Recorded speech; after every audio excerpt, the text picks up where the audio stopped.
서남사 행사하느라고 일주일간 이렇게 못 보고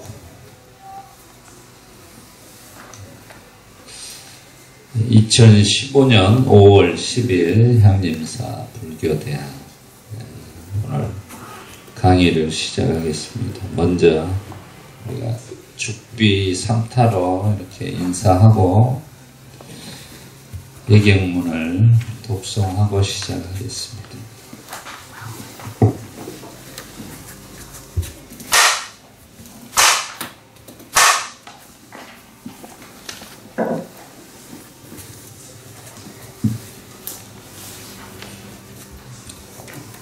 예경문 붓다사띠에 1페이지를 펴시면 그게 제일 좋아요. 보기가. 그 내용을 보시는 게. 나모 따사 바가와토 아라하토 삼마 삼부타사 나모 따사 바가와토 아라하토 삼마 삼부타사 나모 따사 바가와토 아라하토 삼마 삼부타사 푸땅 사라낭 가짜미 담망 사라낭 가짜미 상강 사라낭 가짜미 뚜띠암피 푸땅 사라낭 가짜미 뚜띠암피 담망 사라낭 가짜미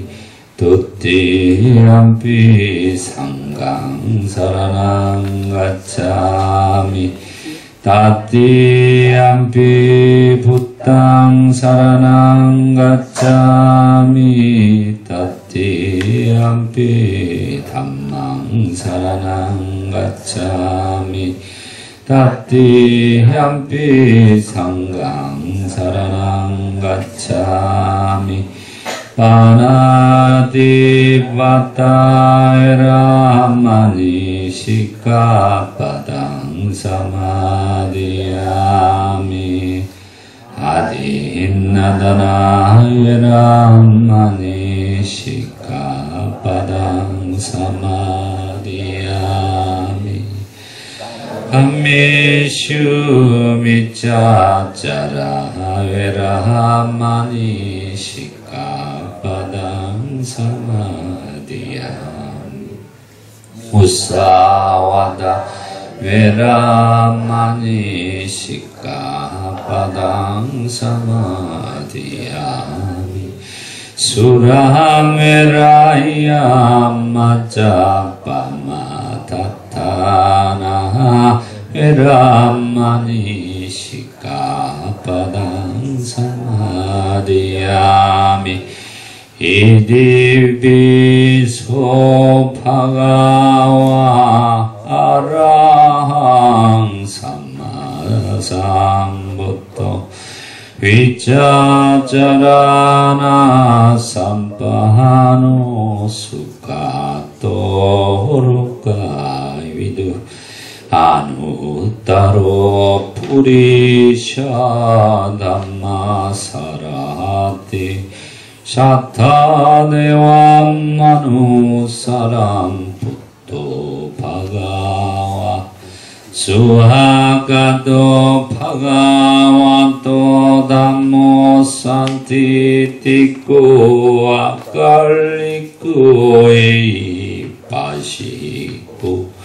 Oppaneiko pacatang Veditapuinyuye Supatipanno bhagavato savagazango Ujjupatipanno bhagavato savagazango Nyayapatipanno bhagavato savagazango Samicipatipanno bhagavato savagazango 야디낭 짜타리 뿌리샤유가니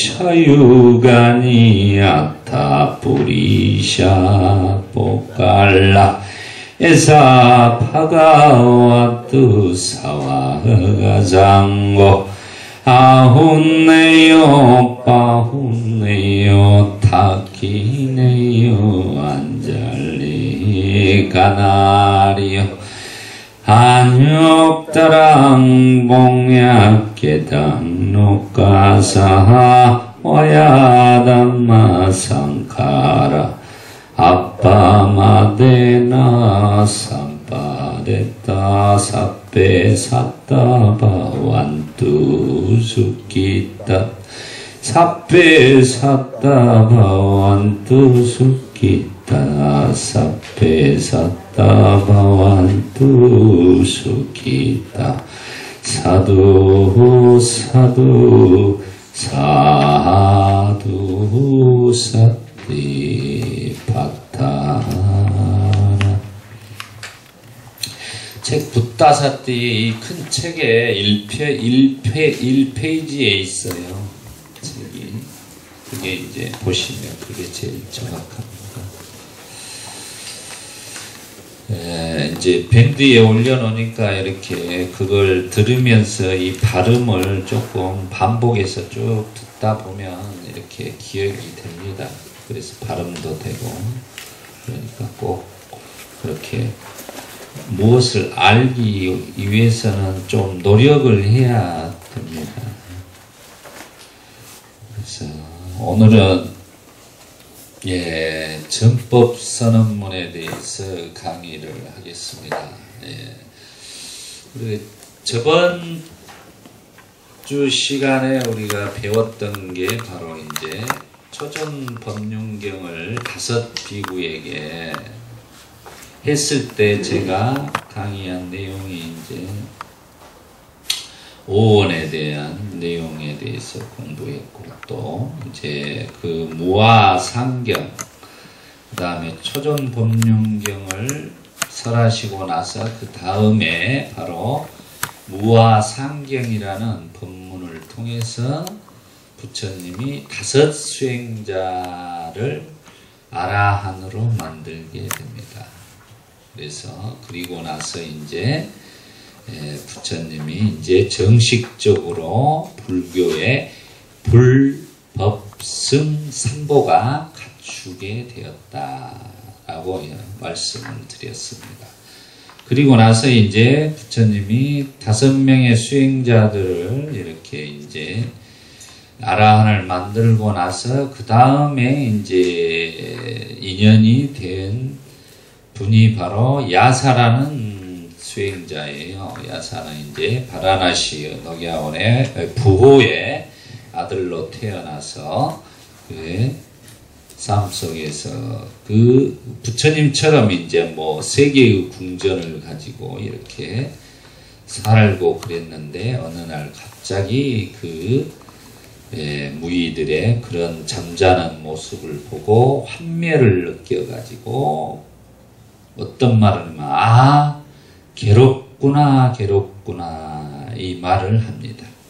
그게 이제 바로 부처님이 우리 불교에서 말하는 이제 고죠. 고통. 자기가 괴롭구나 괴롭구나 하면서 이제 바깥으로 뛰어나가서 찾으려고 했을 때 이제 부처님을 만나게 됩니다. 그래서 부처님을 만나서 뭐가 그리 괴롭느냐 그러면 나의 법에는 그 괴로움이 없노라 하고 이제 이렇게 이야기를 해주는 것입니다.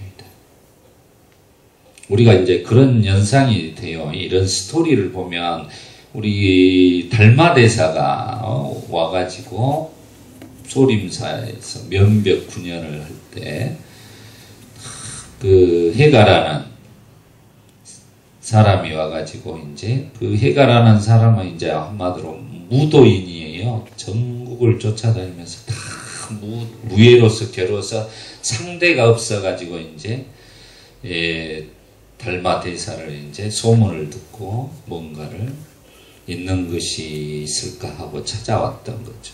그래서 보니까 뭐 이렇게 해도 뭐 면벽만 하고 있지 대꾸가 없어요. 그래서 이제 눈이 오는 날 3일 동안을 그렇게 눈 속에서 이렇게 꼼짝 않고 이렇게 달마대사를 여기에 한 말씀 해주라고 하는 것입니다. 그러니까 이제 달마대사 우리 그림에 저기 있지만 이렇게 돌아보면서 무엇이 그렇게 궁금하냐 그러니까 자기가 이제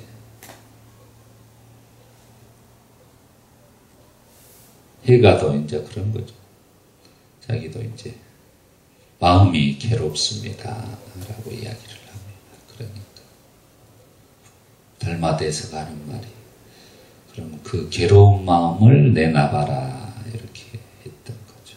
이게 이제 선문답의 이제 내용이 돼서 그렇게 전해지기 때문에 우리가 괴로운 마음을 내놔봐라 했을 때 내놔 볼 수가 있습니까? 마음이란 놈을 내놔볼 수는 우리가 없다는 거죠. 이제 그런 것처럼 지금 이 내용을 보면 이제 야사 부처님과의 이 대화가 보면은 괴롭구나 할 때 이 내용에 보면 이제 이런 것들이 이제 이 내용이 우리가 이제 세월을 떠나서 이제 이렇게 그런 내용들로 이렇게 대승불교에서 이제 전해지는 것입니다.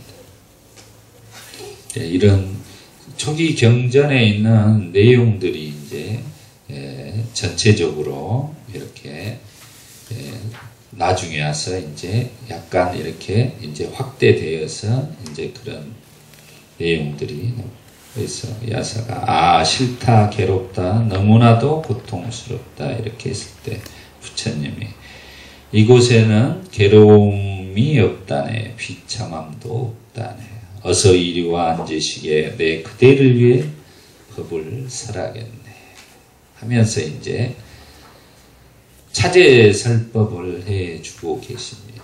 우리가 불교는 차제설법이라고 그래요. 그래서 먼저 제가자에게 시계생천에 대해서 먼저 이야기를 항시합니다.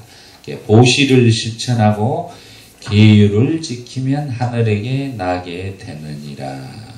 이렇게 시계생천을 먼저 말하고 그 다음에 이제 그 시계생천 보시와 계율이 지켜지게 되면 그 다음에 이제 우리가 바로 여러 가래는 환난과 공허함과 번뇌가 있기 마련이니 가래로부터 벗어나면 큰 공덕이 드러날 것이다 라고 해서 이제 이렇게 이제 수행에 대해서 이제 사성제와 연기법 이런 것들을 이제 가르쳐 주게 되는 것입니다.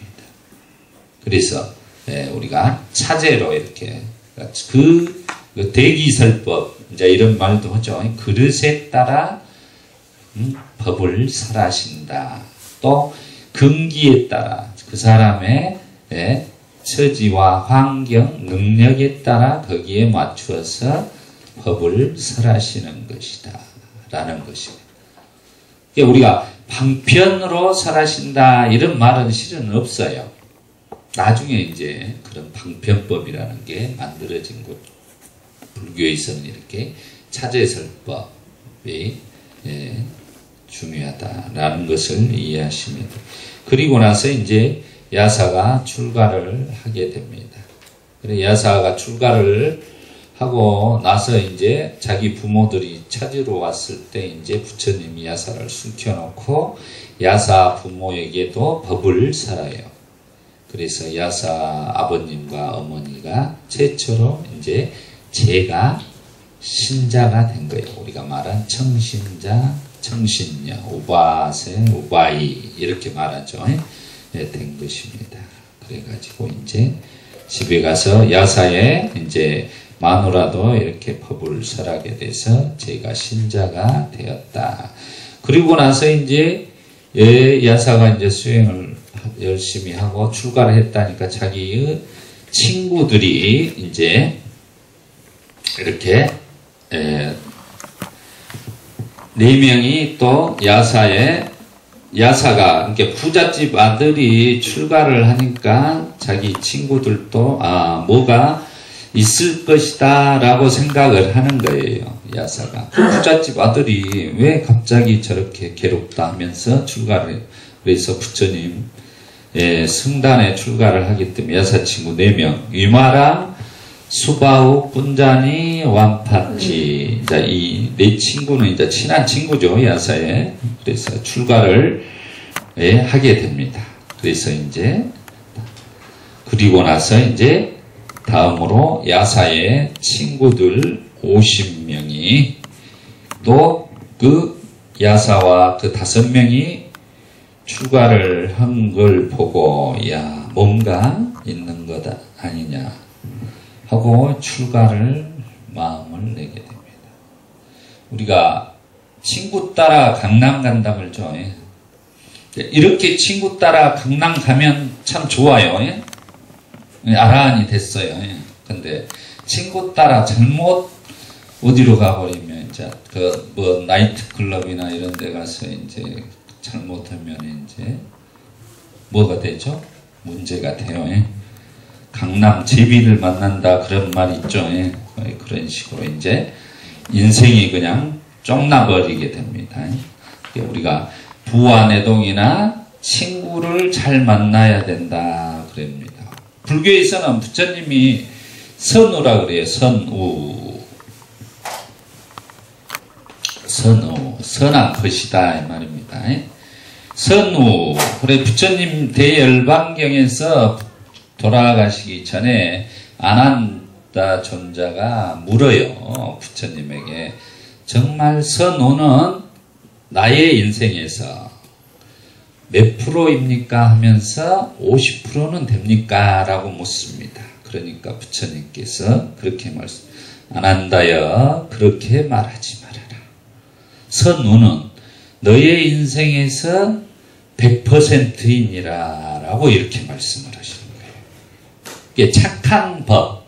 아까 말한 것처럼 이렇게 야사의 친구들처럼 야사를 친구로 해서 출가를 하게 돼서 이제 아라한이 된다는 것은, 아라한이 됐다는 것은 뭐죠? 이제 오늘 우리가 전법선언문의 내용이 이제 속박에서 벗어났다는데, 그 한마디로 속박에서, 모든 속박에서 벗어나서 가장 인간으로서 행복한 삶을 살게 되더라는 거죠. 그래서 선한 벗을 만난다는 것이 그만큼 중요하다라는 것입니다. 그래서 우리가 고금을 통해서 성현들의 말씀 항시 좋은 친구와 사귐을 가져라 그러죠. 어디나 불교나 어디나 똑같습니다. 그것은. 그래서 그런 저도 이제 어렸을 때 가출을 했을 때 출가가 아니라 그때는 가출이죠. 가출을 친구 따라 가출을 하고 제가 이제 같이 모의해서 이제 가출도 했고 그랬습니다. 가출해서 이제 서울로 가서 이제 뭐 그래요. 그래갖고 이제 와서 아버님한테 그냥 그 죽을 똥 살똥 두드러 맞고 이제 그런 기억이 납니다. 자, 그럴 때는 굉장히 그 어렸을 때 남자로서 친구들이 좋고 그래요. 사춘기 시절에. 그랬을 때 이제 나가서 하는 짓거리가 별로 안 좋은 짓거리다 이 말이죠. 좋은 뭐 그런 것을 위해서 갔으면 상관없는데 그런 경험들이 그래서 우리가 좋은 친구를 만난다는 것이 중요하다라는 것입니다. 그러기 위해서 이제 그 60명이 이제 전부 저기 출가를 해서 60명이 아라한이 탄생됩니다. 역사적으로. 그래가지고 그때 이제 부처님이 자신감을 얻고 이제 세상을 향해 전법을 선언을 하게 되는 거예요. 이게 이제 크나큰 역사적인 사건이 되는 것입니다. 그래서 우리가 경전에 초전법륜경을 제일 먼저 설하고 그 다음에 무화상경 그리고 이제 이렇게 와서 전법선언문을 하게 되더라. 이런 순차적으로 잘 이해를 해서 그래서 이제 보면 이제 내용이 이제 이렇게 되어 있습니다. 그래서 우리가 전법선언문 이제 내용을 하나씩 보면서 이 전법선언문의 내용이 굉장히 중요해요. 뭐 이걸 1시간 내에 오늘 주제로 해서 강의를 하는 것은 이제 최대한 제가 이제 시간을 맞춰 보려고 할 말은 너무나도 많습니다. 이 내용은.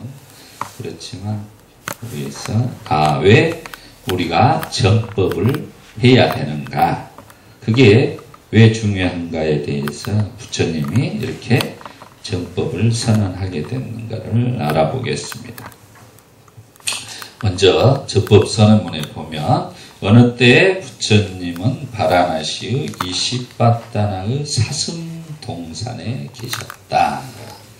이제 이게 바로 이제 녹야원이 되겠습니다. 우리가 지금 강의를 받고 있는 장소가 향림사 녹야원이에요.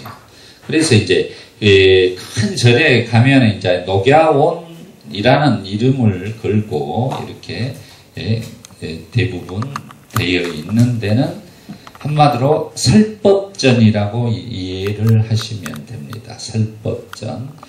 다른데 녹야원이 없는 데는 그냥 설법전이라고 써져 있어요. 그런데 이제 녹야원이나 설법전이라는 똑같은 의미를 가지고 있는 것이다라는 것입니다. 그래서 사슴동산이라는 이 녹야원에서 5비구에게 우리가 최초로 법을 설했고 또한 전법 선언을 하게 된 장소이다라는 것을 우리는 꼭 기억을 하셔야 됩니다. 그래서 녹야원이라는 의미가 그만큼 큰 거예요. 그래서 여기 또 향림사도 이 녹야원을 만들어 놓고 이렇게 방치를 하다가 이제 이렇게 불교 대학을 개설해서 인제사 녹야원의 정확한 기능을 할 수 있게 되었다라는 것입니다. 그래서 그런 의미에서 이제 우리 이제 그림에 있는 이 장소가 이제 바로 녹야 사슴동산이죠. 저 사슴 보이죠? 사슴도 저 그림엔 5마리로 다 그려졌죠. 그래서 이제 이 녹야원의 그 풍경을 이렇게 해 놓은 것입니다. 그래서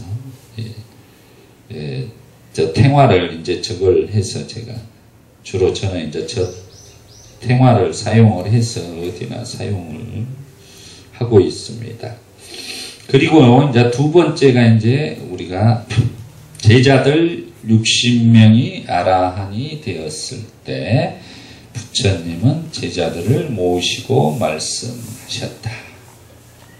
그러면 우리가 60명이 누구죠? 우리 응관법은 60명이면 누구를 말합니까? 최초의 5비구. 네, 5비구하고 그 다음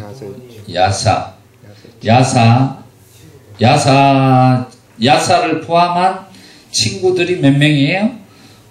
55명입니다. 부모님은 이제 제가신자고 아라한이라는 것은 이제 그분들은 제가신자는 빼고 이제 55명의 포함. 그러면 부처님을 포함하면 몇 명이죠? 61분이 되는 거죠. 그래서 이렇게 60명의 아라한, 공이 하나 빠졌네.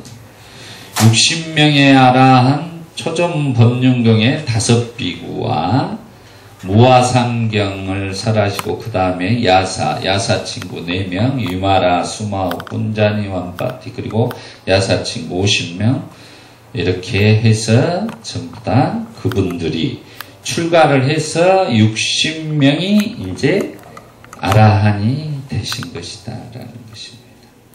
그래서 이제 부처님께서 60명의 아라한이 됐기 때문에 이 어느 정도 이제 탄력을 얻게 된 거죠. 그래서 이제 전법의 길을 가라 하고 이제 설명을 이렇게 법을 설하시고 계시는 것입니다. 선언을 하는 거죠. 그리고 부처님은 제자들을 모시고 말씀하셨다. 60명의 아라한이 이렇게 최초로 이렇게 탄생된 5명에서 이렇게 야사의 친구들이 이렇게 55명.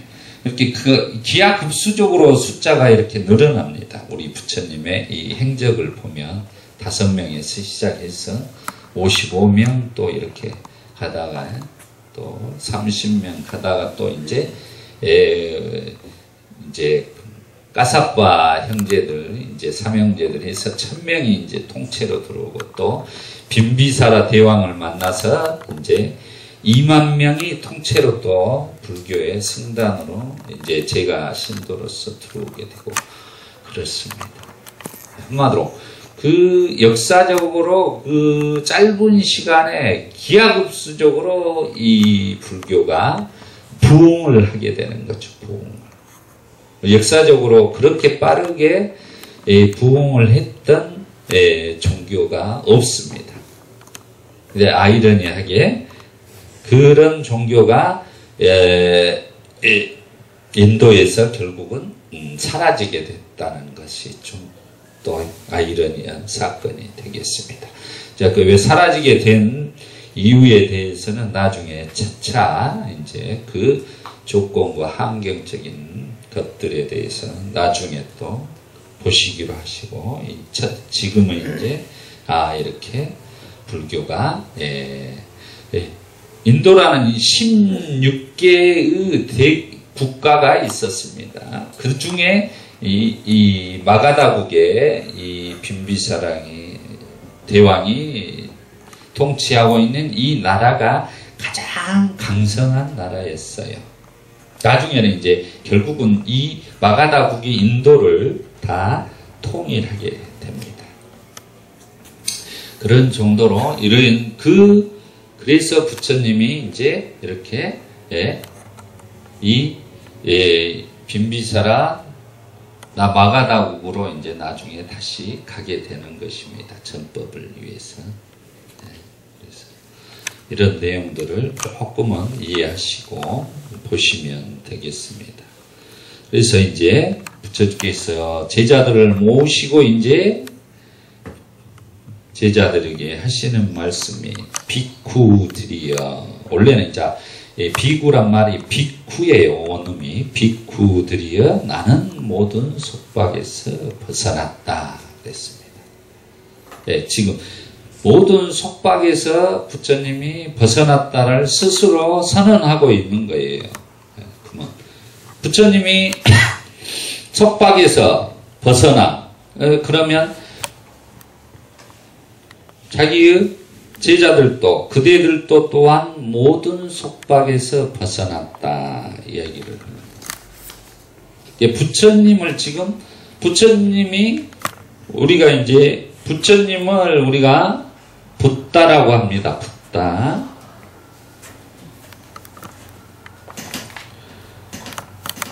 부처님을 우리는 석가모니 부처님을 붓다라고 해요. 붓다인데 붓다는 뭐죠? 아라한을 붓다라고 하는 거예요. 아라한이란 말이에요. 붓다란 말이. 우리가 그래서 아라한 글죠.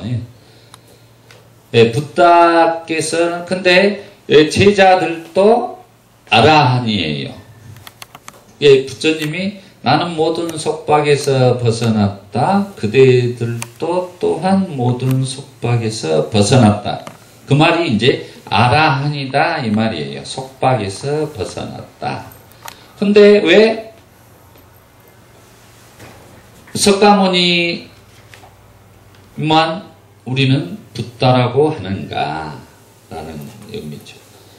단지 먼저 스스로 정각자 스스로 깨달았다 해서 붓다라는 칭호를 사용을 하고 제자들은 부처님의 입에서 태어났다 그래요. 경전에서 입에서 태어났다. 입에서 태어났다 그러면 뭔 말이에요?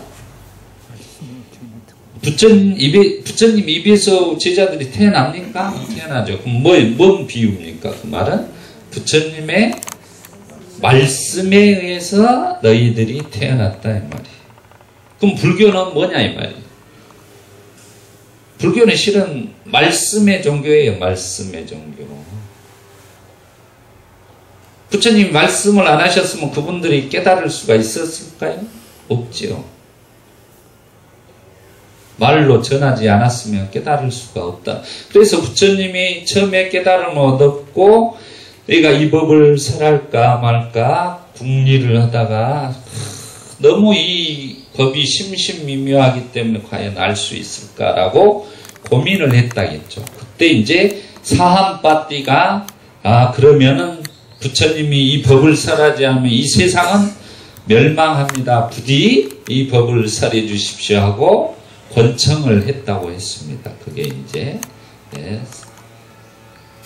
사함빠띠의 권청이 되겠습니다. 그래서 이제 부처님이 법을 그렇게 설하시게 되었습니다. 그렇게 설하시면서 이렇게 60명이라는 아라한이 탄생이 됐으니 얼마나 기쁘겠느냐는 거죠. 그래서 이렇게 입에서 태어났다. 그러면 결국은 이 아라한들을 우리가 성문이라 그래요. 성문. 네, 성문승 그러는 거예요. 성문승.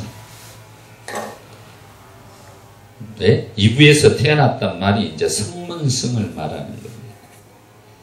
예, 들어가지고 부처님의 말씀을, 복음을, 이제 복음이에요. 한마디로. 이 세상에 가장 우리가 뭐 기독교에서 복음 뭐 어떠고 하는데 실은 부처님의 이 가르침이 이 세상에 가장 복된 말씀이죠. 우리를 행복하게 해주기 때문에. 그 말씀을 통해서 스스로가 말씀만 듣고 구원을 받는 것이다. 기독교처럼 그런 건 아니에요. 불교는. 이 부처님의 말씀을 듣고 스스로가 자기가 그대로 실천했을 때 자기가 속박에서 벗어나는 것이다. 차이가 그거예요. 네? 그 가르침으로 인하여 우리가 새로 입으로 태어났다 이 말은 새로 태어났다 이 말이에요. 새로. 그러면 그 전에 자기가 살았던 모든 그런 고정관념과 탐진치에서 착각하고 살았던 것에서 새롭게 태어났다라는 것을 설명하는 것입니다. 그래서 성문승, 그래서 부처님 당시는 이제 이걸 먼저 이해해. 성문승이 있고 이렇게 부처님 제자들. 그 다음에 영각승이 있어요. 영각승은 이제 영기법을 스스로 깨달아 홀로 아는 분을 영각승이라, 영각이라. 그걸 이제 우리가 독각 그래요. 독각. 독각승. 우리 이제 법당에 이쪽에 보면 독각이 있어요. 혼자 그러니까 그 먼 동자들이 차 마시는데 나무 밑에서 그냥 차나 마시고, 근데 이 영각은 법을 설하시지 않아. 그냥 혼자 깨닫고 이렇게 열반에 드시는 분이에요. 전법을 하지 않고 살아가신 분을 영각승 그래요. 그 다음이 이제 바로 붓다, 부처님 이렇게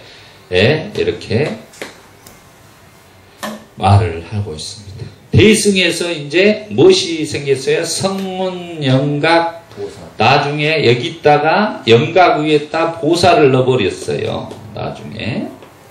요것은 나중에 만들어진 거예요. 부처님 당시는 없어요. 보살이라는 말은. 그걸 잘 이해하셔야 돼요, 우리가. 그럼 우리 보살님, 우리 한국 불교에서는 그러죠? 보살님, 보살님. 보살이라는 말은 부처님이 깨닫기 전에 수행을 했던 상태를 보디사tta 그래요. 보디사tta. 보디사tta. 보디가 이제 깨달음이에요. 이게 이제 발음이 보리로 된 거야. 중국어로 뭐 원래는 보디. 샀다 이 말이에요. 뭐 깨달음을 향해 가는 사람들. 깨달음을 향해 가는 사람을 보디사tta 이렇게 표현을 합니다. 그걸 이제 보리살타 이렇게 표현을 해요. 음역을 해서는. 그 말을 줄여서 보살 그런 거예요. 앞에 자는 따가지고. 깨달음의 길로 가는 사람들을 보살이라 하는 거예요. 보살이라는 의미가 우리가 지장보살, 관세음보살, 보현보살 뭐 이럴 때 그 보살이라는 의미가 아니라 깨달음의 길로 가는 분들을 보살이라고 한다라는 것을 이해하셔야 돼. 이게 보살이라는 칭호를 들었을 때 아 내가 깨달음의 길로 가는 수행자다라는 생각으로 그 의미를 들으시라 이 말이에요. 그래서 나중에 이제 이 보살이라는 뭐 지장보살이 나오고 이제 관세음보살이 여기서 이제 갑자기 이렇게 낙하산을 타고 나타나 본 거예요. 예? 대승불교에서. 부처님 당시는 없던 거예요. 부처님 한 번도 이 지장보살, 관세음보살 네가 가서 무엇을 해라 이런 게 없어요. 예? 그걸 잘 이해하셔야 돼요. 나중에 이제 대승불교에서 이 보살들이 그냥 어떻게 낙하산을 타고 요리 와버렸어. 그냥 성문 영각 위로 요렇게 들어와 버렸단 말이에요. 이게 이제 참 문제가 돼. 보살이라는 말이에요. 그거 이제 차후에 또 설명하기로 하고 이렇게 되어 있다라는 것을 이제 이해를 조금 해주시면 되겠습니다. 그래서 부처님과 제자들이 모든 속박에서 벗어났다라는 것. 속박에서 벗어났다라는 의미가 이제 중요합니다. 속박에서 벗어난 내용이 이제 중요한 거죠. 속박에서 벗어난 거예요. 그러면 그 속박이라는 게 결국 왜 여기서는 이제 원래 이 보면 올가미경이라고 그래요. 이걸 올가미경 정법서는 뭘 올가미. 올가미라는 게 뭐죠? 우리가 고기들이 이제 우리가 낚싯밥을 탁 던져놓고 한번 물어버리면 어떡합니까? 여기서 땡기면 땡긴 대로 이렇게 가야 되죠. 올가미에 걸려버렸으니까 이미 이제 그게 이제 속박이에요. 이렇게 이끄는 대로 살아간다 이 말이에요. 속박이라는 것은 이게 올가미경이라고 표현하는데 그럼 속박 자체가 이제 바로 우리가 뭐예요? 삶 자체를 노예처럼 사는 것을 속박이라고 그래요. 한마디로 질질 끌려가는 대로 살아가더라는 거죠. 삶 자체를. 우리 중생의 삶이라는 것은 그 바깥에 있는 대상과 나와 내가 분리돼가지고 이 바깥에 있는 대상에 의해서 자기가 그대로 질질 끌려다니면서 탐욕과 성냄과 어리석음 속에서 살아간다 이 말이에요. 결국 이거 부처님이 하신 말씀이었. 중생계를 깨닫고 보니까 그렇게 살아가더라. 올가미에 걸린 고기처럼 인간이 살아가더라는 거죠. 이게 착각을 하면서 살아가더라는 거죠. 나와 내가 있고 세상이 바깥에 있어가지고 둘이 분리돼가지고 그 세상에서 우리는 훌륭한 사람이 되고자 한다 이 말이에요. 우리가 지금 배우는 훌륭한 사람이 되고자 하는 것은 무엇이 훌륭한 사람입니까? 우리 회장님이 이제 교장 선생님이 애들한테 훌륭한 사람이 되라고 했을 때 어떤 것을 훌륭한 사람이 되라고 기준으로 가르치십니까? 훌륭하다는 의미가 뭡니까? 세상을 위해서 좋은 일을 하는 네. 좋은 일. 그 말은 이제 부처님의 말씀이에요. 좋은 일을. 근데 대부분 어떻게 생각하냐면 훌륭하다는 말은 남보다 자기가 나서야 된다는 생각을 하는다 이 말이죠. 남보다 더 자기가 똑똑하고 야물고 더 잘해야만이 훌륭한 사람이라는 게 비교를 해버리는 거예요. 문제는. 그러니까 우리 법부님들 중에서 이제 어머님들이 이런 말을 해요. 너도, 이 자식이 말하면 너도 저것들하고 똑같은 놈 돼서 살래? 이렇게 말하죠. 그 말이 진짜 잘못된 말이에요. 인간은 평등이에요. 불교는 평등. 어디 차별이 있고 그런 건 없습니다. 부중불각, 불구부전, 반야신경에서 그러는 거죠. 그 말 자체가 정말 그건 악업 중에 악업이에요. 실은. 결국 우리는 삶 자체는 속박이라는 것, 비교함으로써 자기가 속박되는 거예요. 결국. 이 대상에, 바깥의 대상에 비교를 하는 거예요. 왜 나는 이럴까라는, 또 자기가 저 사람보다 훌륭하지 못하다라는 그런 의식을 가지고 어렵게 사니까 비교를 해. 그러면서 나는 왜 이렇게 못났을까 하면서 이제 우울증이 걸리고 이런단 말이에요. 그럼 그걸 누가 만들었느냐? 이 제도적인 문제도 있지만 본인 스스로도 그걸 알지 못하니까 그렇게 비교하면서 평생을 비교하다가 살아가는 거예요. 이게 마음의 잣대로서 죄다가 끝나는 거예요. 죄다가 끝나 인생이. 그게 바로 고통이에요.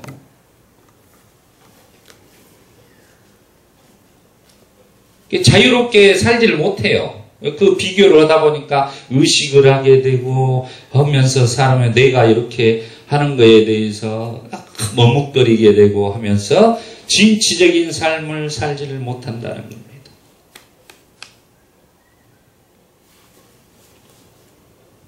어제 어떤 분이 여기를 처음 오셔가지고 서울에서 오셨는데 참배를 하시고 여기 와서 차를 마시고 그랬는데 어머님이 이제 노모님이 서울 불광동에서 일찍 남편이 돌아가시고 5 자매를 키웠다 그래요. 어렵게. 그래서 이제 거기에 이제 신촌 봉원사를 평생 다녔다고 그래서 이제 이쪽에를 소개받고 왔다는데 딸하고 같이 왔어요. 손녀가. 그래서 보니까 이제 아들이 여기 내려와서 순천고를 다니는데 얘가 적응을 못하는 거예요. 공부를 조금 하는데 이 순천고에서 이게 마음이 여리고 얘가 순수하고 착하니까 적응이 안 되는 거예요. 친구들은 이제 금당고를 다닌다고 그래요. 근데 이렇게 전학을 시켜주라고 하는데 이제 전학도 잘 안 되는 것 같더만요. 이게 제도가 뭐가. 그래서 지가 이제 거기 가서 공부하고 그러니까 보니까 7시에서 11시까지 고등학교 1학년인데 공부를 한대요. 그러니까 얘가 거기에 미칠 지경이야. 곧 죽을 지경이야. 이 상황을 이야기를 하니까 그렇게 콩나무 시루 키우듯이 그렇게 학교 가서 그렇게 세게 하면서 이제 그 성과를 올리기 위해서 숭고해서 하는 거죠. 그러니 얘가 이제 적응이 안 되는 거예요. 그걸 상담을 해요. 그래서 내가 그 애를 보고 이제 이야기를 쭉 보니까 그냥 그러면 지 오고 싶은 대로 학교를 꼭 다녀야 되느냐.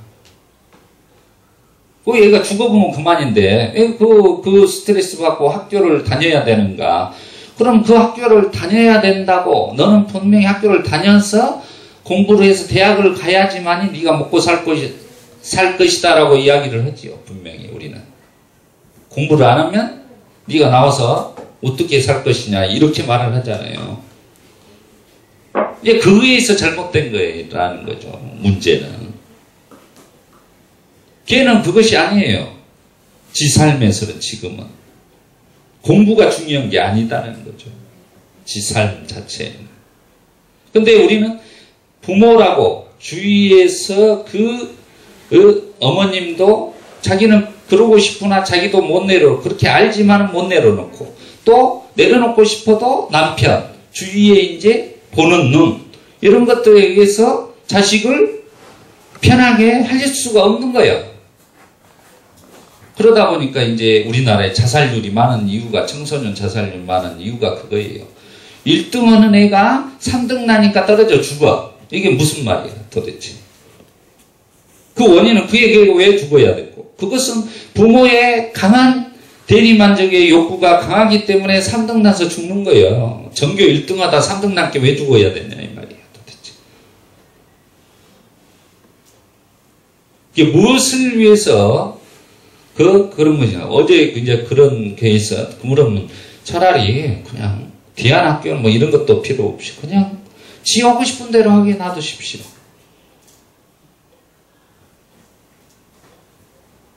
그것밖에는 길이 없어요. 계약을 위해서는.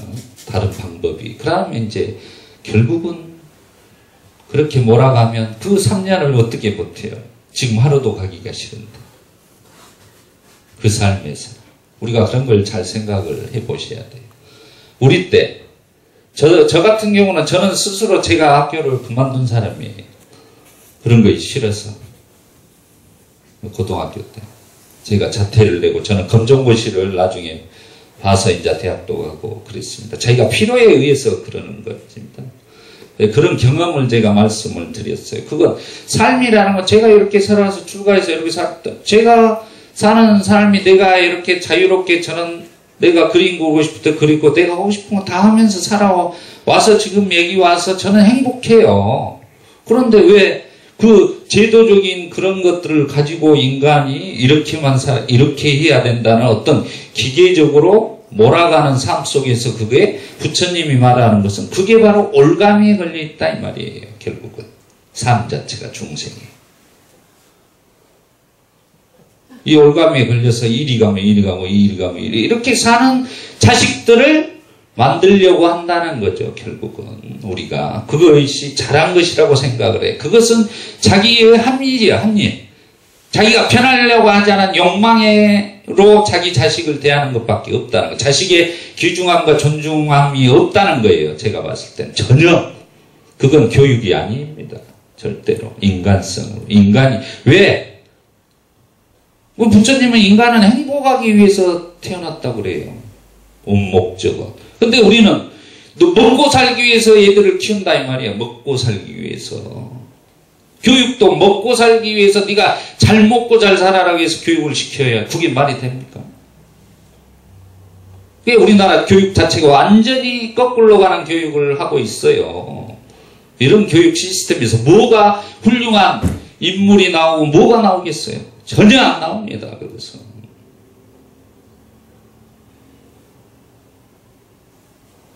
그 교육 자체의 그래서 우리나라가 그 물질이 급속도로 발전하면서 정신이 따라가지지 못했다는 겁니다. 이제 와서 다시 예전에 그런 좋은 율려 문화나 대동의 문화나 이런 것들을 회복을 하지 않고서는 희망이 없어요. 실은. 예전에 그 불교 문화, 그 삶 속에서 유교와 함께 이렇게 유불선이 정착되어 있던 나라에 갑자기 이 기독교 문화가 들어오면서 완전히 이기적으로 변해버린 거예요. 그러면서 지금 이 모양의 우리나라가 되어 있는 것입니다. 이런 것들을 정말로 잘 이해를 하셔야 돼요. 자의 성취를 위해서 우리가 살아가는 문화 속에서는 절대로 그것은 거꾸로 가는 삶이에요. 그 자아가 없이 이 사람들과 무아라는 것은 영기적인 삶으로서 너와 내가 하나 되는 삶이야. 내가 이 세상과 분리되어 있는 게 아니라 하나로 그냥 연결되어 있는 삶을 이야기를 하는 거예요. 그걸 평등이라고 하는 거예요. 평등. 어느 누구나.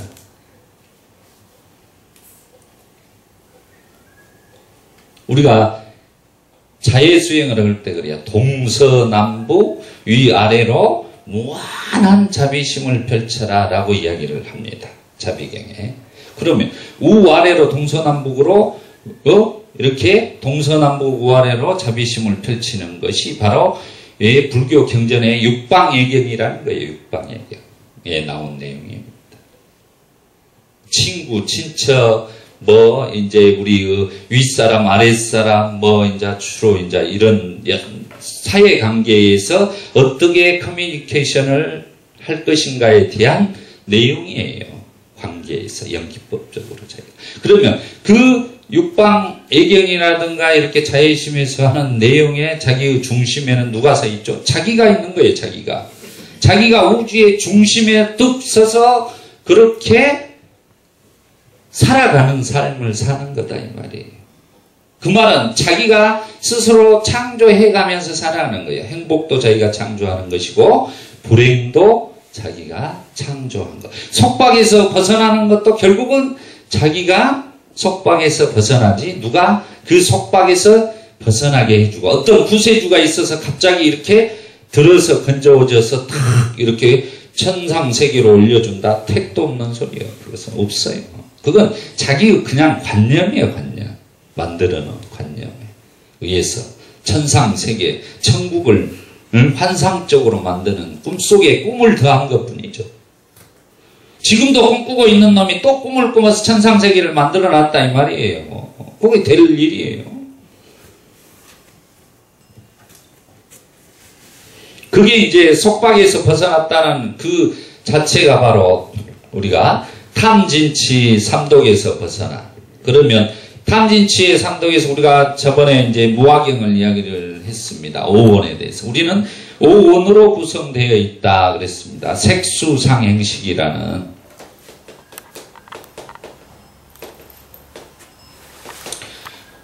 이렇게 오원이라는 덩어리예요, 덩어리. 이 색수상행식이라는 5가지의 조건 지어짐에 의해서 우리가 지금 살아가고 있는 것이더라. 그게 바로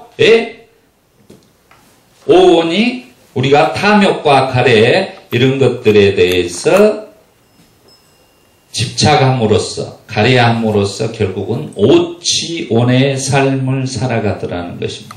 그게 이제 바로 오치온 자체가 고통이다라는 거죠. 그 고통에서 벗어나는 것을 부처님은 이야기를 하고 있습니다. 그래서 이제 우리 반야신경에서 원리전도 몽상이라고 해요. 제가 자료를 한번 드렸습니다. 우리 한글 반야신경에 보면 그거 한번 보시오. 내려오다 보면 육근 육경 내용이 있어요. 눈과 귀와 코와 혀와 몸과 뜻도 없으며 빛과 소리와 냄새와 맛과 다임과 법도 없으며 이걸 육경이라고 합니다. 육근 육경. 반야신경을 볼 때 이 부분을 무안이비설신이 무색성양 미촉법 그랬다 이 말이에요. 그러면 그게 없다 그러면 우리가 눈이 없어요? 육근이라는 것은 안이비설신의예요. 육경이라는 건 거기에 눈이 색을 보는 그런 것을 색성양 미촉법을 육경이라고 해요. 바깥의 경계를. 그것이 없다고 이야기를 해놨다 이 말이에요. 그러면 이제껏 반야신경을 볼 때 그것이 없다고 하니까 저도 그래서 처음에 이 반야신경을 볼 때 도대체 이것이 없다건데 이것이 여기 있는데 왜 없다까 풀리지는 숙제예요. 그것이 않는. 그럼 부처님은 왜 그 말씀을 하셨을까? 있는 것을 없다고 했을까? 이거 우리가 있잖아요. 그 말은 그 이야기를 하는 게 아니라 저번 시간에 제가 말씀드렸죠. 예?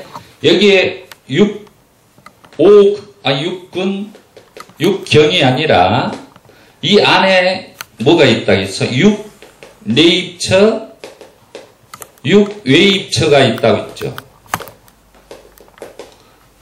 네? 안, 입이 설신이 색성양이 미촉독이라 육근, 육경 바깥에 있는 이것 말고 안으로 들어와서 육내입처, 육외입처라는 마음이 있다 이 말이에요. 이것이 없어진다 이 말이에요. 쌓임이. 여기에 전부 쌓이게 돼요. 우리가. 정보가 체험했던 것들이 육내입처, 육외입처에 다 쌓이게 돼서 이걸로 인해서 이제 이게 만나서 육식이 되는 거예요. 육식. 그래서 이 세 가지가 만나는 것을 이제 18개라고 합니다.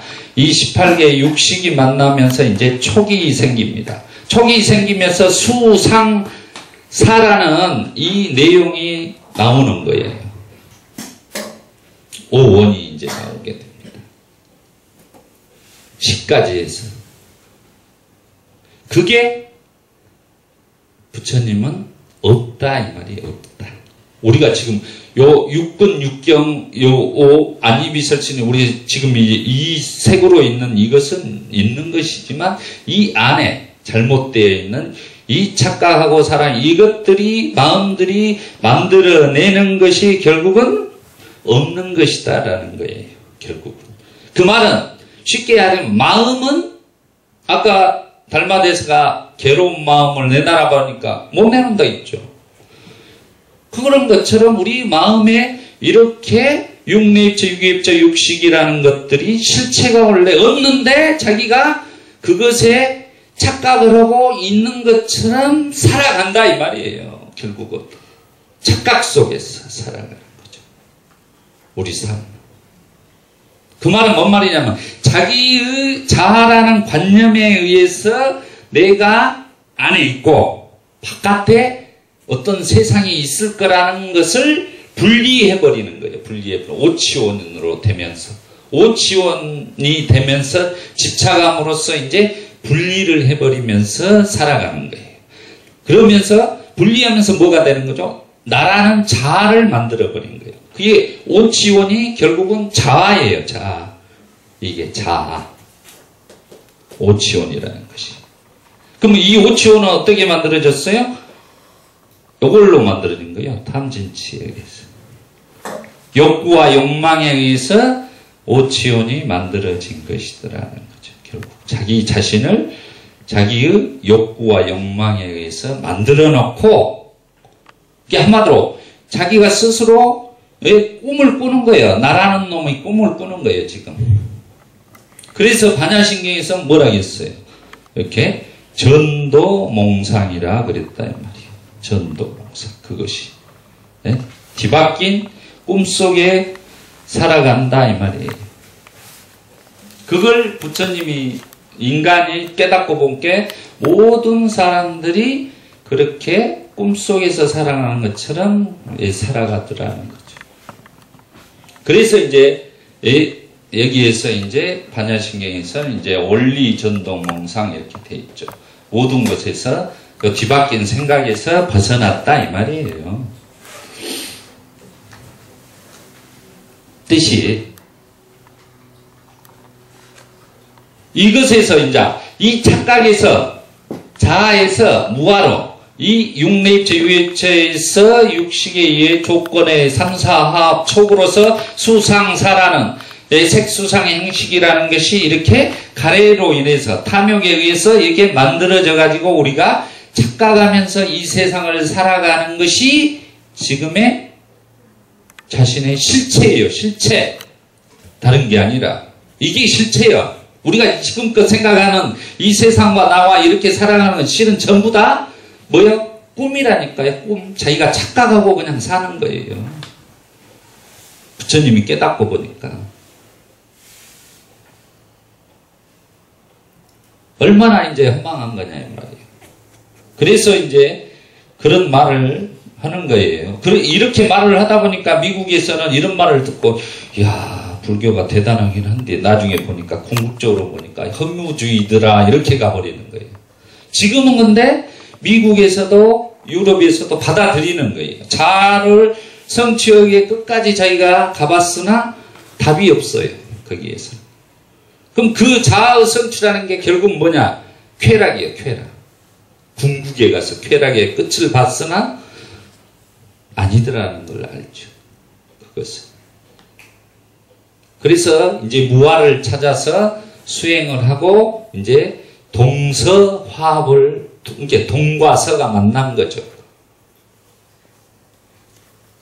토인비의 역사가 이 21세기 가장 위대한 사건은 동양의 불교가 서양에 전해진 게 가장 위대한 역사이다. 그 말을 하는 이유가 그거예요. 이제 자의 성취에서 나가던 사람들과 무아를 알고 가던 사람들과 같이 만나서 이제 공존의 시대, 평화의 시대가 이제 피어나게 되는 거죠. 그걸 이제 불교에서 대승에서는 이제 세계일화라고 그래요. 세계일화. 하나의 꽃이다. 이렇게 표현을 하고 세계일화. 서남사에 그 올라가 보면 이제 우리 칠전선언에 들어가면 바로 일주문 들어가서 이렇게 세계일화 써져 있습니다. 그런 것들을 또 한번 보시면 아, 그런 뜻이구나 이렇게 알 수가 있어요. 그래서 속박에서 벗어났다는 것은 12처 18개로 이렇게 자기가 어떠한 정보를 이렇게 받아들이면서 거기에서 이 무엇을 쌓이게 돼? 이걸 업이라고 그래요. 업을 쌓이게 함으로써 자기가 그 업에 의해서, 업장에 의해서 결국은 행위를 하는 거예요. 업은 곧 행위예요. 행위. 우리는 행위를 통해서 존재하게 되는 거죠.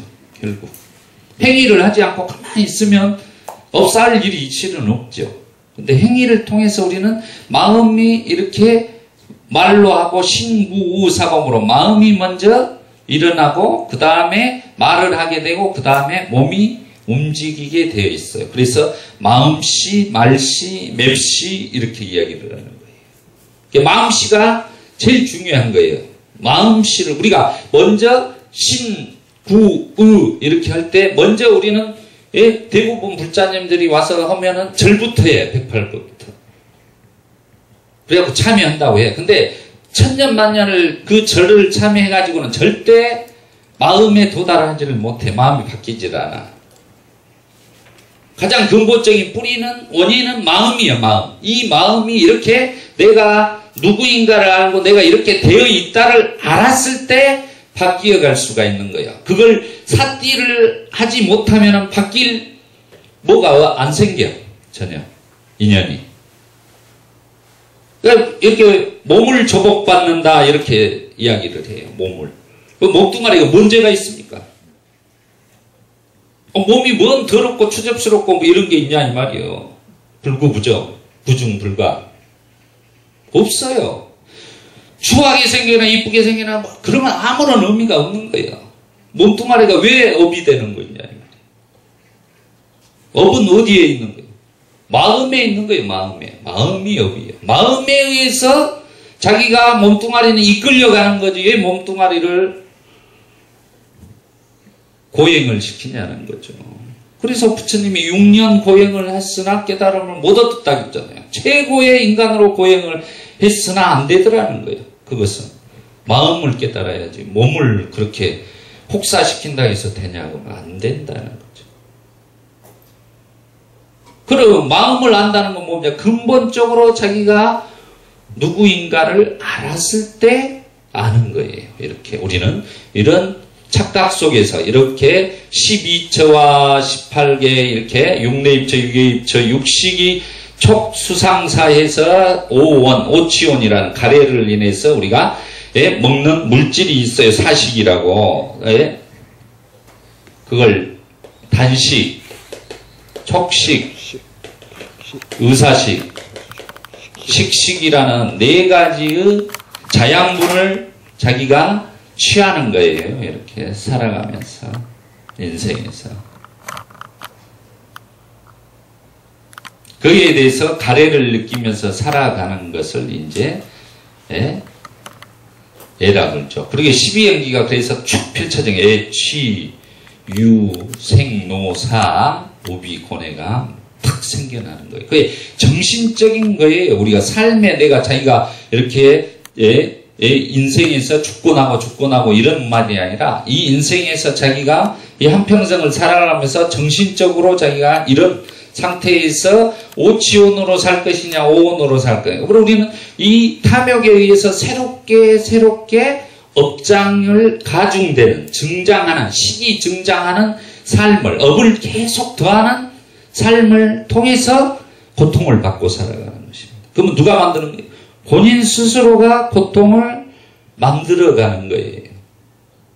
그럼 시기 머문다는 그 자체는 새롭게 태어나지만 그 새로 태어나는 것에 선업이냐 악업이냐에 따라서 악업을 행위를 하면서 하게 되면 결국은 그 업이 체험이 계속 쌓이게 되는 거죠. 그러면 청정해지질 못한다는 거죠. 이게 속박 속에서 계속 자기는 더 지금 올가미에 더 땡기고 있는 거예요. 누가 땡겨요? 본인 스스로가 계속 낚싯줄로 자기를 자신을 땡겨가면서 이리 끌려가고 저리 끌려가고 끌려가는 삶을 살아가는 거다. 그래서 대승에서는 주인공으로 살아라, 자유인이 되어라 이렇게 말하는 거예요. 그 속박에서 벗어나기 위해서 주인공이라는 거예요. 어떤 자아적인 주인공을 이야기를 하는 게 아니에요. 부처님은 무아인 상태에서 그 속박에서 풀려나서 살아가는 자유인의 삶을 살아라는 거죠. 몸뚱아리의 자유를 말하는 게 아니라 마음의 완전한 자유를 이야기를 하는 것입니다. 그것은 우리가 가장 쉽게 알 수 있는 자기의 고정관념에 사로잡혀서 살지 말아라는 거죠. 관념에서 벗어나서 정말로 진실되게 실제적으로 이 삶을 살아가야 이 순간 자기가 이 사람들과 관계 속에서 살아가야 된다는 거죠.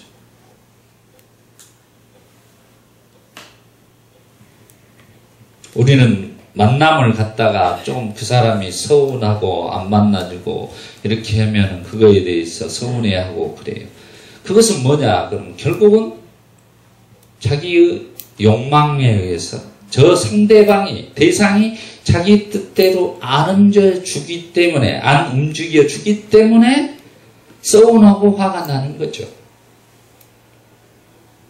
저 사람이 나를 사랑하지 않기 때문에 그런 것이죠. 이런 게 아니에요. 결국은 자기의 욕구에 충족되지 않기 때문에 화가 나고 서운하고 이런 것이야. 결국은 그건 욕망일 뿐이죠.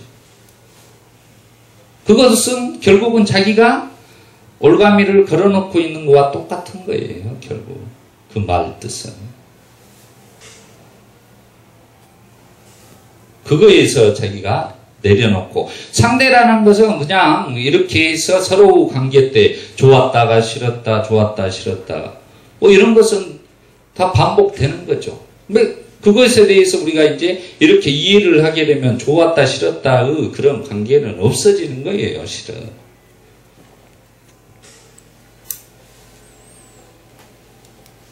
그 조건 지어진 환경에 따라서 이럴 수도 있고 저럴 수도 있더라는 거죠. 삶이라는 것은. 근데 자기의 잣대를 가지고 이러면 이건 나쁜 놈, 이러면 좋은 놈. 딱 기준을 설정해 놓고 살잖아요. 그 기준은 누구 거냐 이 말이야. 결국. 자기의 욕구에 욕망에 의한 기준일 뿐이에요. 결국 삶이라는 것은. 거기에 자기가 자기 스스로를 올가미에 걸려놓고 사는 것이다 라는 것입니다. 그래서 부처님은 이런 자아라는 속박에서 벗어나는 것. 원리전도몽상. 그래서 반야신경을 볼 때 오원, 육근, 육경 그 말을 무한히 비슬스니 색성향 미촉법, 원리전도몽상 이런 것들은 그런 것들이 이런 것들에 대해서 이렇게 착각 속에 우리가 살아가고 있더라. 그것이 마음에 있는 눈, 마음에 있는 바깥의 경계 이런 것들에서 원래는 없다라는 것. 그렇지만 우리가 지금 있는 눈이라든가 여기 경계, 이 세상 이런 것들은 그냥 있는 거예요. 그게 없는 게 아니에요. 그래야 이 반야신경이 풀리지. 이 내용을 모르면 천년만년이 가도 반야신경은 풀 수가 없어요. 어느 누구도 풀 수 없는 문제예요. 이 내용을 알지 못하고서. 아무리 들여다봐도 안 돼요. 사유한다고 될 일이 아니에요. 이 일은. 부처님의 눈으로 해결을 해서 그 법을 알지 못하면 이 내용을 알 수가 없어요. 불교의 가장 핵심적인 거라고 응축해서 해놓은 270자인데 그것을 이렇게 핵심적으로 표현한 것을 그 내용의 깊은 뜻을 모르고 어떻게 하냐 이 말이에요. 260자 아닙니까? 270자입니까?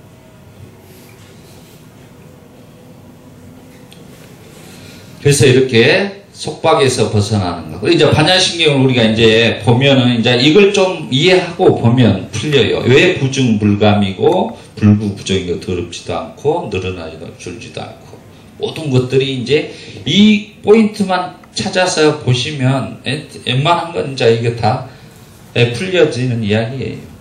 그러면 제가 오늘 이제 그 이야기를 좀 했습니다. 반야신경에 대한 내용을 이해할 수 있도록. 그 다음에 이제 세 번째로 이렇게 속박에서 제자들과 같이 다 풀려나서 부처님이 이제 중생의 이익을 위하여 중생의 행복을 위하여 길을 떠나라. 세상에 대한 자비심을 가지고 존재하는 모든 것에 대한 자비심을 가지고 신들과 인간의 이익과 행복을 위하여 길을 떠나라 그랬습니다. 불교란 뭐냐? 결국은 중생의 이익과 행복을 위하여 길을 떠나는 것이 불교의 목적이에요. 그러면 대승불교가 생겼을 때 어떻게 생겼어요? 대승불교는 소승이라고 부처님 당시의 그 부파불교의 사람들을 소승이라 했다 이 말이에요. 왜 그것은 아까 말한 영각승처럼 자기만 깨닫고 가버린다 이렇게 표현을 했어요. 전혀 사회를 위해서 저놈들은 아무것도 하지 않는다. 그러니까 우리가 보살, 절대 이 보살은 지장보살은 모든 사람들이 다 성불할 때까지 하고 자기는 제일 나중에 성불하겠다 이런 사상이 나오게 됐다 이 말이죠. 그러면서 보살을 표방을 하면서 성문, 영각, 보살, 부처 이렇게 거기다 끼워 넣었습니다. 그러면 소승이라는 게 어디가 있고 대승이 어디가 있어요? 이 전법선언문의 내용을 제가 보면은 이건 완전히 대승에서 말하는 그거요. 깨닫고 나서 무엇을 했죠? 어디를 향해 지금 부처님은 가라겠어요? 중생의 이익과 행복을 위하여 길을 떠나라 그랬다 이 말이에요. 앉아서 깨닫고 지 혼자 열반에 들으라고 말한 적이 있어요? 없어요? 부처님이 없잖아요. 이게 전법선언문이 알려지질 않다 보니까 모르는 거예요. 그래서 제가 전법선언문을 계속 보급을 하고 익히게 하는 이유가 그거예요. 불교에 대해서. 그리고 전법을 안 해. 우리 불자들은. 이유는 반야신경 어려운 것을 애우기보다 전법선언문을 외웠으면 우리나라 불교가 이렇게 안 된다는 거죠. 저희가 봤을 때는. 말도 못하는 반야신경 그 해석도 안 되는 것을 맨날 외우고 있어. 뭔 뜻인지도 모르고 그냥 외우면 좀 좋더라. 그러니 뭐가 되겠어요? 안 되지. 그래서 중생의 이익과 신들과 인간의 이익의 행복까지도 위해서 길을 가라 했다는 말입니다. 신과 인간들까지. 모든 존재하는 것들에 대한 자비심을 가지고 간다 이 말이에요. 그게 평등의 사상이에요. 불교가. 그래서 자비의 종교라고 하는 이유가 이제 이런 근거로 이야기를 하는 거예요. 그래서 대승과 소승이 없다는 것은 바로 이렇게 자기가 깨닫고 나면 그 다음에는 불교의 이 사회의 실천적인 삶을 살아라는 거예요. 이 사회를 위해서 그 좋은 문화, 인간적인 이 완성을 이룬 부처님처럼 아라한들처럼 이 사회에서 기여하면서 이 세상을 평화롭고 행복하게 만들어가는 실천적인 삶을 살아라는 게 부처님의 메시지라는 것입니다. 다른 게 아니라 불교는. 근데 거기서 대승이니 소승이니 이런 소리를 하면 과연 대승이 뭐고 소승이 뭔지. 그러면 이 정신에 부처님 정신에 보면 우리 지금 우리 한국 불교가 그러면 대승에 말한 대승이냐고 아니잖아요. 선불교 한다고 앉아서 그리고 뭐 안거나하고 그러고 있으면 그게 어떻게 대승이? 그 뭐 영각이나 똑같죠. 사회를 위해 무엇을 하냐는 거죠. 무엇을 해. 나와서 포교를 한다든가 정법을 한다든가 만나서 직접 호흡을 하면서 이렇게 삶을 산다든가 그런 게 아니라 1년에 2번씩 안거를 들어가 버리면 어쩌라는 말이에요. 우리는 5천만 명이나 되는데 우리 정식 스님들은 2만 명도 안 돼요. 얼마나 귀합니까? 근데 그 스님 만나기가 그래서 하늘의 별따기다 이 말이야. 친결하기도 어렵고 절집에 가면 문턱이 워낙 높아서 이런 말이 들린다 이 말이야.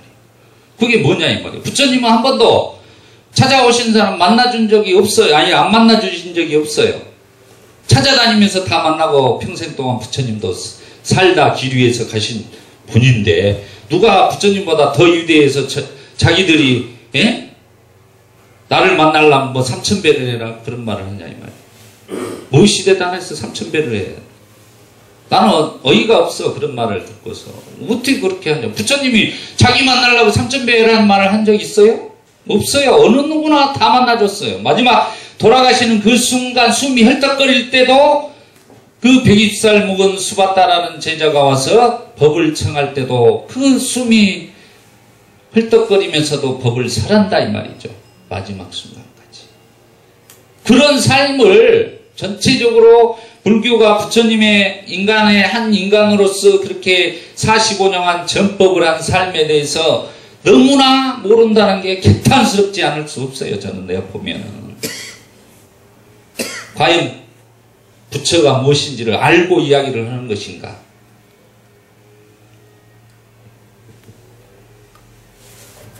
제가 불자님들에게 제가 이렇게 오늘 강하게 하는 이유는 그런 것들을 아시고 해야 된다는 거예요. 맹목적인 믿음을 가지고 부처님은 신행 활동을 하지 말으라겠어요. 나도 내가 틀린 말이면 믿지 말아라 그러신 분이에요. 부처님은 이 말을 듣고 문사수 많이 듣고 너가 사유해보고 그 사유에서 이치가 맞으면 그때 수행을 해도 늦지 않다 그러신 분이다 이 말이에요.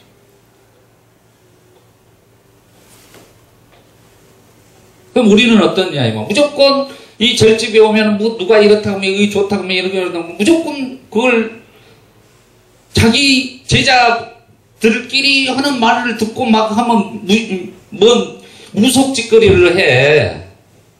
의도 없는 불교에 의도 없는 뭔 법이 나와가지고 무엇을 했었고 막 그런다 이 말이에요. 그러면 정말 안타까운 일이에요. 그 일이.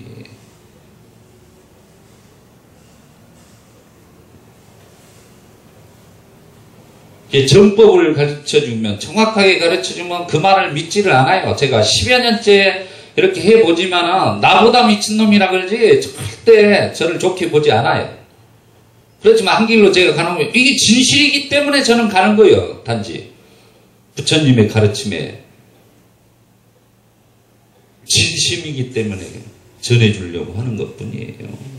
욕을 하든 말하든 그건 중요치 않아요. 내가 없는데 욕을 하려고 한다고 해서 그 업은 누구한테 가는 거예요? 본인한테 가는 거예요. 업이라는 것은 욕한 자에게 가는 거지 욕 받는 사람은 업을 받을 이유가 없는 거예요. 저는 그렇게 무서운 것이요. 아까 저 신구의 삼업에서 자기 마음에서 일으켜서 욕을 할 때 이미 그 업은 자기에게 쌓이는 거다 이 말이에요. 그래서 우리가 구업을 짓지 말아라 그런 이야기를 하는 것입니다. 그래서 대승과 소승에 이렇게 우리는 그런 의미로 이 얘기를 해서는 안 된다는 거예요.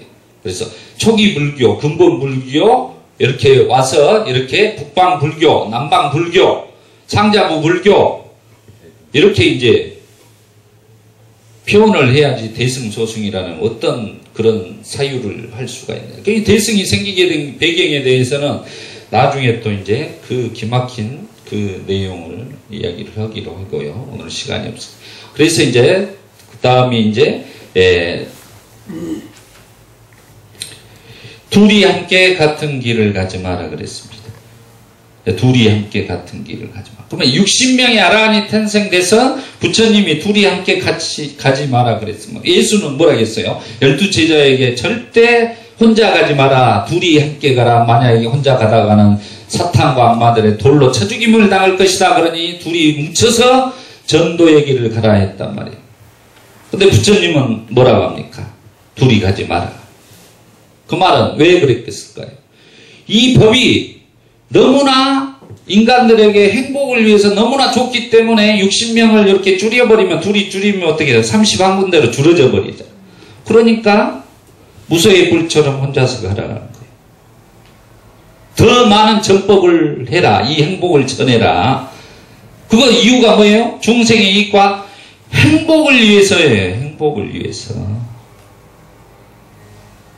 목적이 중생의 이익과 행복. 근데 그게 어디 소승이냐 이 말이에요. 말은 진짜 대승이죠. 왜 그런 의미를 잘 알고 이 전법선언문을 보셔야 돼요. 그래서 우리가 이 무소의 불처럼 혼자서 가라 수단이빠타 내용들이 그 말이 이제 이런 말을 무소의 불처럼 혼자서 가라 이런 말이 이제 그래요. 어떤 오염대에 있을 때 친구들과 여러 사람이 놀다가도 자기가 1차 딱 해서 자기가 어느 정도 취하면 딱 거기서 그만두고 집으로 올 수 있어야 돼. 무소의 불처럼이. 근데 이제 거기서 한 잔 더 꺾어 보면 이제 그때부터는 어떻게 되죠? 자기가 없어 이제 그때는 뭐 술이 자기야 술이.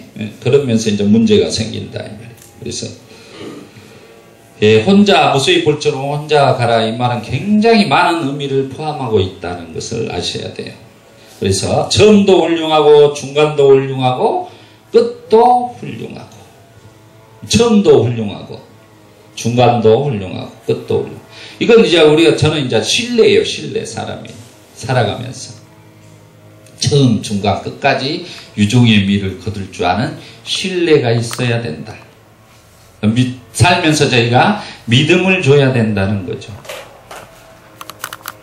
마음이 이랬다 저랬다 이렇게 헐떡거리지 마시고 좀 지긋하시 이렇게 편한 마음에서 좀 이렇게 차분하게 신압으로 오래 이렇게 관계를 지켜보면서 나한테 조금 자기 욕망이 맞으면 좋고 조금 안 좋으면 기분 나빠서 아이 때려쳐 이런 식으로 얼마나 가볍냐 이 말이에요. 가볍냐.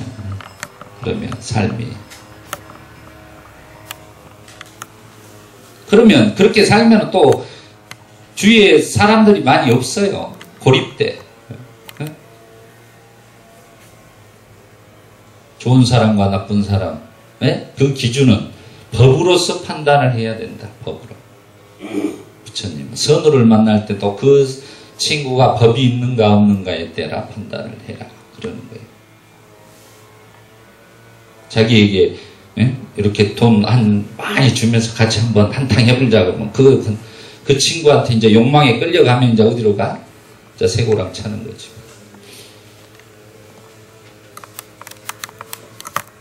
요즘 정치가 너무 이제 묵어놓고 오리발을 넘어 있는 뭐 정말로 뭐 처음도 좋고 중간도 좋고 끝도 훌륭한 정치인이 하나도 없어.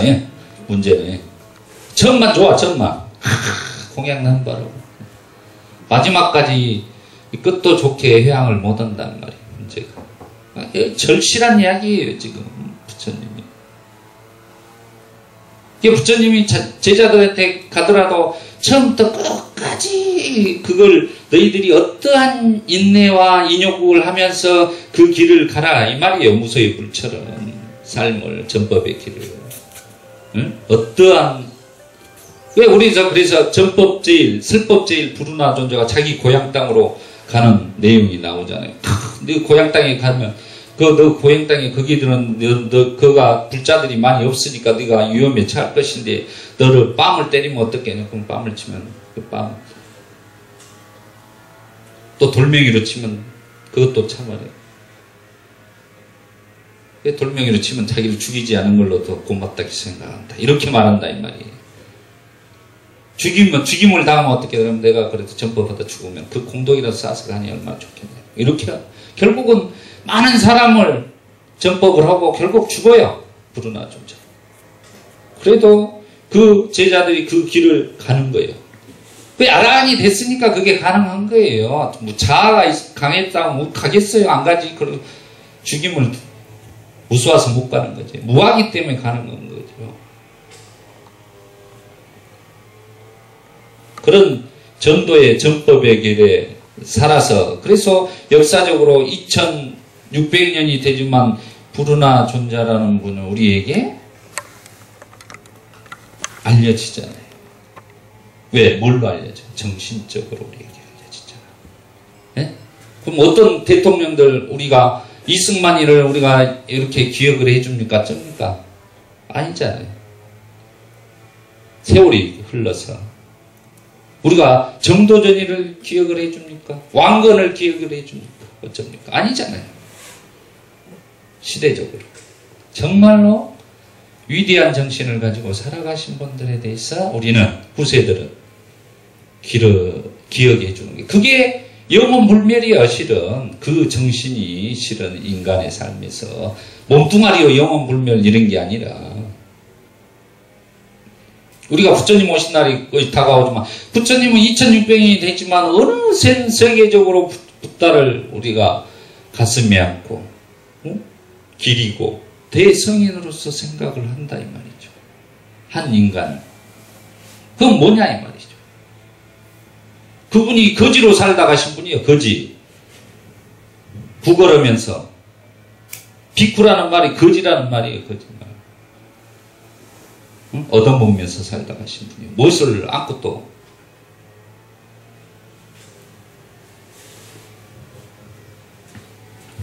아무리 물질 문명의 시대가 됐다고 요즘에도 보면 그래요. 스님들 세계에도 돈 있으면 대단한 스님이고 돈 없으면 스님도 아니야. 이렇게 세상이 변했다. 비쿠의 정신은 어디로 갔냐 이 말이 도대체. 원래 스님은 돈이 없고 저처럼 아무것도 없어야 돼요. 그게 맞은 거예요. 그러잖아요. 그래야 되는데 그런 스님들은 어디 갈 데가 없어. 공부를 안 하면 이제 또 실력이 없습니다. 줄 있고 빽 있고 뭐 있어야 무엇이 되는 이런 세태풍토가 된다 이 말이에요. 물질에 의해서. 이게 뭐냐 이 말이에요. 도대체 비쿠의 정신은 어디로 가버리고 이 문제. 그래서 이 부처님의 법을 이 처음도 훌륭하고 중간도 훌륭하고 끝도 훌륭하고 이런 것들을 우리가 완전히 이 바른 뜻과 문장을 갖춘 가르침을 살아야라 그랬어요. 그래서 불교의 참 뜻을 알고 이렇게 가르쳐야지 이 반야신경이 이 오경이 이렇게 사람들이 가르칠 때 없다고 이렇게 가르쳤다 이 말이에요. 그러니 바른 뜻입니까? 아니잖아요. 잘못된 거잖아요. 잘못된 걸 가지고 가르쳐준다는 거죠. 그러니 불교가 어떻게 돼 있어? 왜곡돼 버리죠. 완전히 힌두화돼 버리는 거예요. 힌두화돼 버리고 뭔 진화를 찾고 참 나를 찾아서 가버리면 어디로 가잖아요. 도대체 참나가 어디가 있어요? 부처님은 무항한 이야기 참나에 대해서 한 번도 이야기해보고 진정한 자아에 대해서 이야기해본 적이 한 번도 없어요.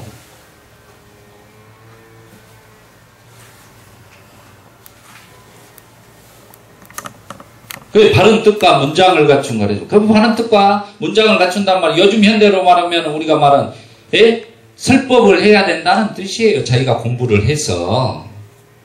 그럼 제자들이 뭘로 태어났다 했어? 아까 입으로 태어났다 했잖아요. 부처님의 입으로. 그럼 지금 부처님이 없다 이 말이에요. 그럼 법을 통해서 우리가 배워서 그 부처님의 가르침을 이 책을 못 보거나 우리 들을 수 없는 사람들을 위해서 스님들이 제자가 됐으니까 자기들이 공부를 해서 그 법을 정확하게 바른 뜻과 문장으로 전해줘야 되죠. 그게 직무유기가 아니다 이 말이에요. 제가 봤을 때는. 그 출가의 목적이 그거죠. 알도 못하는 거 맨날 그 기도한다고 알도 못하는 소리 그냥 신묘장 그 헌당에서 무엇이 되냐 이 말이에요. 그거 과연 무엇을 해주느냐 이 말이에요. 제가 처음에 한 애경문 빨리 애경문을 외우라는 이유가 신묘장구보다 더 좋다는 걸 내가 분명히 해줬어요. 보호주라고 그게 부처님이 말한 유일한 그 뜻은 내용을 보면 얼마나 좋습니까? 그 뜻이. 그럼 신묘장구가 뭔 뜻인지 아세요? 이게 문제다 이 말이죠. 바른 뜻과 문장이 아니다 이 말이에요. 그것은. 그 신묘장구는 관세음보살에 대한 내용으로 해놓은 거 짜는 거예요. 보살에 대한 내용을. 이런 것들을 아시고 정확하게 하면서도 알고 해야 돼. 모르고 하면 안 돼. 그냥 무작정 맹목적인 신앙은 안 된다는 거예요. 불교는 맹목적인 신앙이 없어요. 애초에 부처님은 그런 말을 한 태기도 한 적이 없어.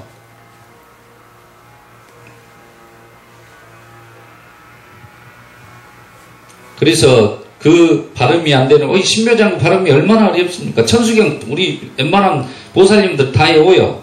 그러죠. 그 많은 긴 걸 어떻게 외운 건 난 기적 것 같아. 아무리 생각해도. 근데, 그, 파리따 이거 외우라고 하면 죽어도 못 외우더라고, 내가. 참나, 이게 하는구나.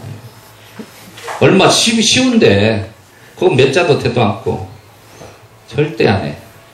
천수경 항시연 날마다 하기 때문에 제가 자연적으로 해야죠 그래요. 아, 그래요. 오래 하다 보니까. 하다 보니까 자연적으로 해야죠. 이렇게 오늘 제가 이제 나모타사 바가왔다 아라왔다 했으니까 좀 날마다 좀 해보세요. 그럼 외워지지. 근데 그거는 날 여기가 좀 쉽지 않겠구만요. 왜요? 지금 처음 해보는 예, 진짜 한 1년만 하면 금방 해야죠. 6개월만 해도 해야죠. 날마다.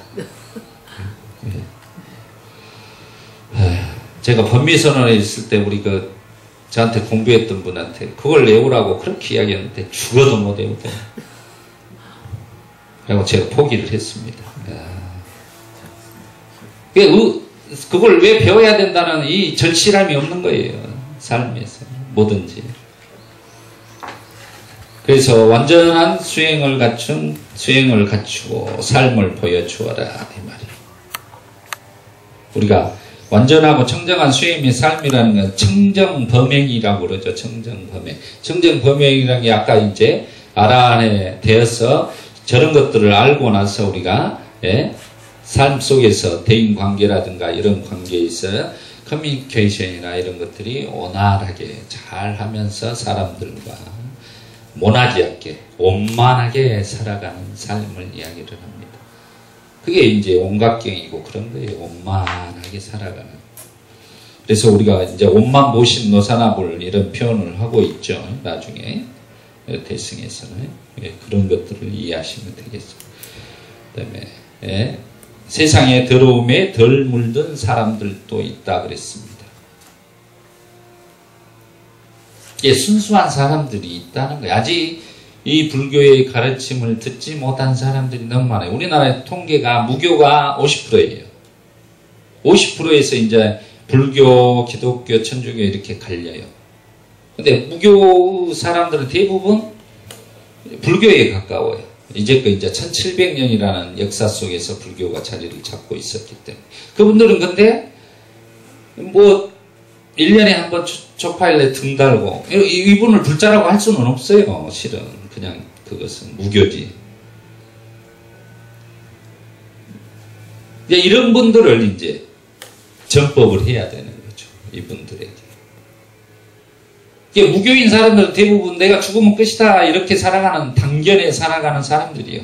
그러니까 내가 마음대로 그냥 막식으로 살아가는 거죠. 근데 요즘은 정치인들 보면 막식을 하는 대부분 이제 천주교나 기독교 다니면서 그렇게 하대. 무교가 아니라. 나는 무교인 사람들이 할 줄 알았더니 종교에 있는 분들이 그러더라 이 말이 문제. 그건 좀 이상해. 그 종교는 도대체 무엇이냐 이 말이야. 뭘 가르치냐 이 말이야. 하기사 자기들끼리만 잘 먹고 잘 살면 된다고 가르치니까 그렇게 되겠죠. 문제는. 부처님은 그런 적 한 번도 없어요. 부처님은 같이 중생이 무리 지어서 잘 화합해서 잘 살자 그러는 거죠. 항시상의해서 잘 살아가자 이렇게 말하셨던 분이죠. 한 번도 너를 위해서 네 욕망을 충족시키기 위해서 살아가라 하는 말은 하지 않았다는 겁니다. 만일 그들이 다만 그들은 가르침을 듣지 못하였기 때문에 멀어졌지만 만일 그들이 가르침을 듣는다면 그것을 곧 알아들을 것이다. 그러니까 우리가 지금 이제 배웠으면 불자가 됐으면 이제 뭘 해야 됩니까? 전법을 해야 된다는 말이에요. 그래서 이제 우리 금강경에서도 사국이 하나라도 가르쳐준 공덕이 최고의 공덕이다 이런 말을 했죠. 어떤 보시 공덕보다 사국이라도 알아가지고 그 사람한테 전해준 공덕이 최고이다 그랬다 이 말이요. 왜 그런 말은 어디서 나왔겠어요? 이런 말이죠. 그래서 우리는 전법을 우리 기독교처럼 몇 사람 할당량을 우리도 줘야 돼. 몇 사람씩 줘야 돼, 진짜. 이렇게. 불교는 뭐라고요? 혼자 스스로 깨닫는 종교다 하니까 뭐 전법을 하냐. 이렇게 말을 해요, 물어보면. 스스로 알아서 하겠죠, 이렇게. 부처님 그렇게 말하는 게 아니에요, 지금, 제자들한테. 전법에. 그럼 아까 예수의 빈급다 우리는 기독교보다 무엇을 해야 돼? 2배는 더 해야 돼, 전법을. 근데 안 해. 내가 이 강의를 그렇게 해도 한 번도 이렇게 전법을 해서 데려온 사람 못 봤어, 아직까지. 이야, 그거 희한하대. 아, 그러니까 내가 말하는 거다고, 생각하는 거다고, 듣는 사람의 입장하고는 완전히 틀린 것이다, 라는 걸 제가 이제 깨닫게 됐습니다.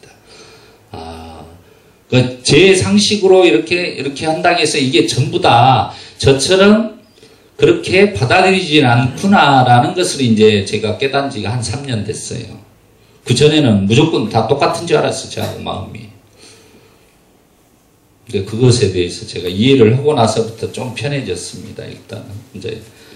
저는 이제 일단은 내 부처님의 가르침을 전해주는 걸로 끝나야지. 그 다음에 이제 실천하는 것은 우리 이제 법부님들이 공덕을 쌓으시려면 쌓으시고 이제 또 하셔야 된다는 거죠. 그래서 부처님도 이제 비구들이여 나도 또한 가르침을 설하기 위해서 부처님도 설선수범하는 거예요.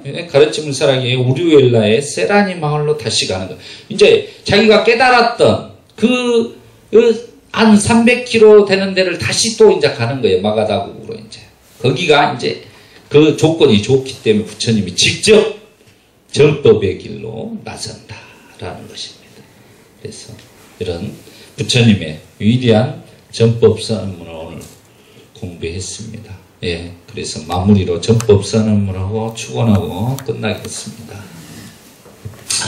자, 전법선언문 어느 때 부처님은 바라나시의 시바타나의 사슴동산에 계셨다. 제자들 60명이 아라한이 되었을 때 부처님은 제자들을 모시고 말씀하셨다. 비쿠들이여 나는 모든 속박에서 벗어났다. 그대들도 또한 모든 속박에서 벗어났다. 중생의 이익을 위하여 중생의 행복을 위하여 길을 떠나라. 세상에 대한 자비심을 가지고 존재하는 모든 것에 대한 자비심을 가지고 신들과 인간의 이익과 행복을 위하여 길을 떠나라.